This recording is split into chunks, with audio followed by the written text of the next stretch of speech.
இது எங்கள் வீட்டில் இருக்கிற லில்லி பாண்டு. இதில் அப்பப்போ உரம் வச்சு தான் நம்ம வந்து செடியை வளர்க்க முடியும். ஆனால் என்னோடய பையன் என்ன பண்ணிட்டான்,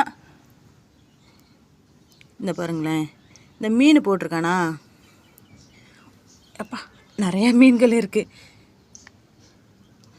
ப்ளூ டெயில் மீனுன்னு போட்டு வச்சுருக்குறான். அதனால் இதில் என்ன ஆகுதுன்னா நம்ம உரமே வைக்க முடியலைங்க. பாருங்களேன், சூப்பராக இருக்குது பாருங்களேன். இதுக்கு பேர் தான் ப்ளூ டெயில் ஃபிஷ்ஷு அப்படிங்கிறது. இதெல்லாம் இம்போர்ட்டட் வெரைட்டி.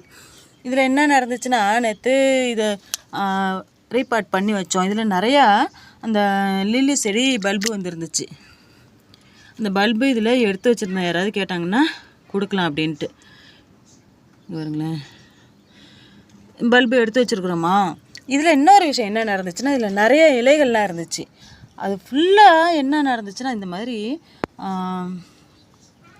நத்தை வந்து முட்டை போட்டு ரொம்ப மோசமாக பண்ணி வச்சுருந்துச்சு. செடி வளரவே இல்லை. பூக்கள் சும்மா ஒன்று தான் பூக்குது. அதனால் அந்த பூவை எல்லாம் கட் பண்ணிவிட்டு, இலையெல்லாம் கட் பண்ணிட்டு பூ மட்டும் வச்சுருக்குறோம்.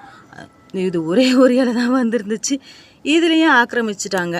சரி, இதையும் அப்படியே நம்ம கிள்ளி தூக்கி போட்டுருணும், இல்லைன்னா இன்னும் நிறையா வந்துடுவாங்க. இதில் நத்தை ரொம்ப அதிகமாக அளவில் இருக்கிறத வந்து கட்டுப்படுத்தணுன்னா நம்ம எடுத்து தான் போட்டாகணும். வேறு வழியே கிடையாது.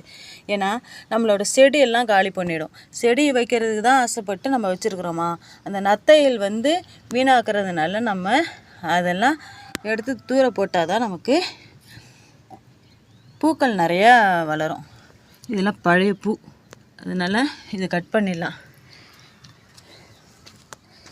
இது என்னென்னா, இது ஒரு வாட்டர் பிளான்ட்டு, ஜாப்போனிக்கா அப்படிங்கிறது. இது வந்து எப்படி பூக்கும்னா, மல்லிப்பூ மாதிரி பூக்கும். அவ்வளோ ஒரு அழகாக அப்படியே குண்டாக பந்து மாதிரி இருக்கும். ஒயிட் கலரில் இருக்கும். நல்லா பந்து மாதிரி இருக்கும்.